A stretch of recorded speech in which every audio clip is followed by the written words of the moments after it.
সুধী দর্শক মণ্ডলী, দৃষ্টিকোণ বিডিতে আপনাদের স্বাগতম। আপনারা জানেন যে আমেরিকা ইরানের 3টি পারমাণবিক স্থাপনাতে হামলা চালিয়েছে। তাদের বম্বার্স B-2 বোমারু বিমান দিয়ে সেখানে হামলা চালিয়েছে।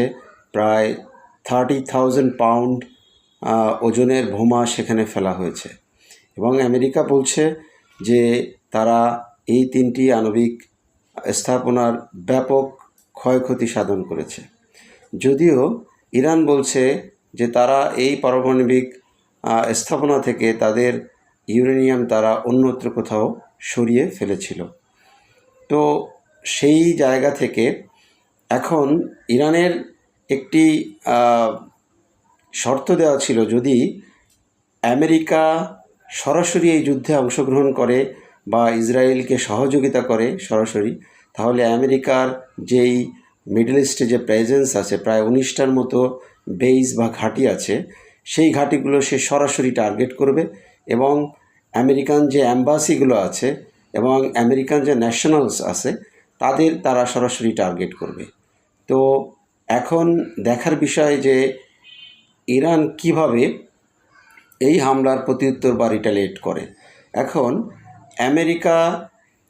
আমেরিকার ভাইস প্রেসিডেন্ট জেডি ভেন্সের সাথে একটি এনবিসির এক সাক্ষাৎকারে এনবিসির এক রিপোর্টার জিজ্ঞেস করেছেন যে এখন ইরান যদি তার আমেরিকার প্রত্যেকটা ঘাঁটিতে হামলা করে, তাহলে আমেরিকা কি সরাসরি এটার প্রত্যুত্তর বা যুদ্ধে অবতীর্ণ হবে কি না।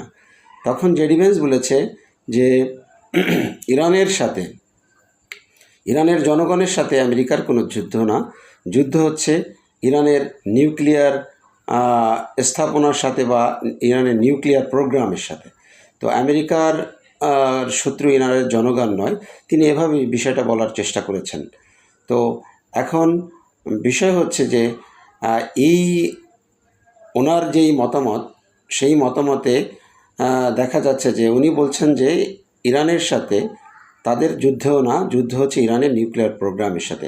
কিন্তু ইরান এই নিউক্লিয়ার প্রোগ্রামে যেহেতু একটা সার্বভৌম রাষ্ট্রের মধ্যে আমেরিকা হামলা করেছে, ইরানের প্রত্যুত্তর কিভাবে দেয় এবং কিভাবে এটার হামলা করে সেটা দেখার বিষয়।